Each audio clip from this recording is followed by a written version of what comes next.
સુરત શહેરના પોસ્ટ ગણાતા વિસ્તારમાં એક વેપારી પાસે ₹70 લાખની ખંડણી માંગી જાનથી મારી નાખવાની ધમકી આપનાર આરોપીને સુરત પોલીસે ગણતરીના કલાકોમાં ઝડપી પાડ્યો છે। નવાઈની વાત એ છે કે આરોપી બીજો કોઈ નહીં પણ વેપારીનો અત્યંત વિશ્વાસુ નોકર જ નીકળ્યો। વિસ્તારમાં રહેતા વેપારીને તેમના જ નોકર લવકુશ ઉર્ફે ચંદન બજરંગ શરણ શુક્લાએ ટાર્ગેટ કર્યા હતા।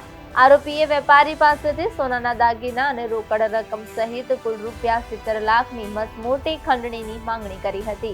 જો આ રકમ આપવામાં ન આવે તો વેપારીને જાનથી મારી નાખવાની ગંભીર ધમકી પણ આપવામાં આવી હતી।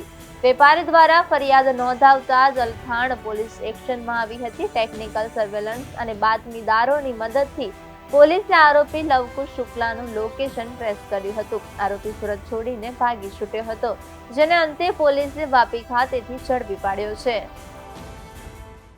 ગત તારીખ 18 જાન્યુઆરી 2026ના રોજ અલથાણ પોલીસ સ્ટેશનમાં નોકર દ્વારા ઠગાઈ એટલે કે બીએનએસની કલમ 318(4), 318(5) મુજબ ગુનો દાખલ કરવામાં આવેલ, જેની જે હકીકત ધ્યાને લઈએ તો ફરિયાદી આ કામના જે દીપ્તિબેન છે એમના ઘરે ડીઆરઆઈની રેડ પડે અને એમને ત્યાં કામ કરતા લવકુશ નામના એમને માણસે એમને જણાવેલ કે તમે આપણી પાસે જે ઘરેણા અને પ્રોપર્ટીના પેપર્સ છે એને મારા નામે લોકર ખોલાવીને આપણે રાખી દઈએ જેથી કરીને એની વસ્તુને બચાવી શકાય।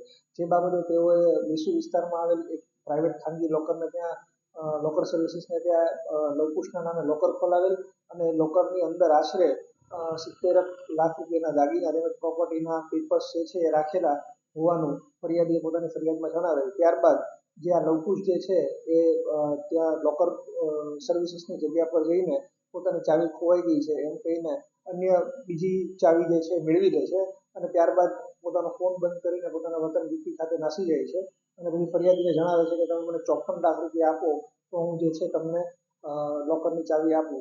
આ બાબતે ફરિયાદીએ અત્રે પોલીસ સ્ટેશને જાણ કરતા અમે બીએનએસની કલમ મુજબ ગુનો દાખલ કરેલ છે અને પરમ દિવસે જે છે આ કામના આરોપીને વાપી ખાતે ઉદ્યોગનગર પોલીસ સ્ટેશનની ટીમની મદદથી લઈને એમને પકડી પાડેલ છે। ગઈકાલે એમને નામદાર કોર્ટમાં રજૂ કરેલ છે અને નામદાર કોર્ટે એમને 3 દિવસના રિમાન્ડ આપેલ છે।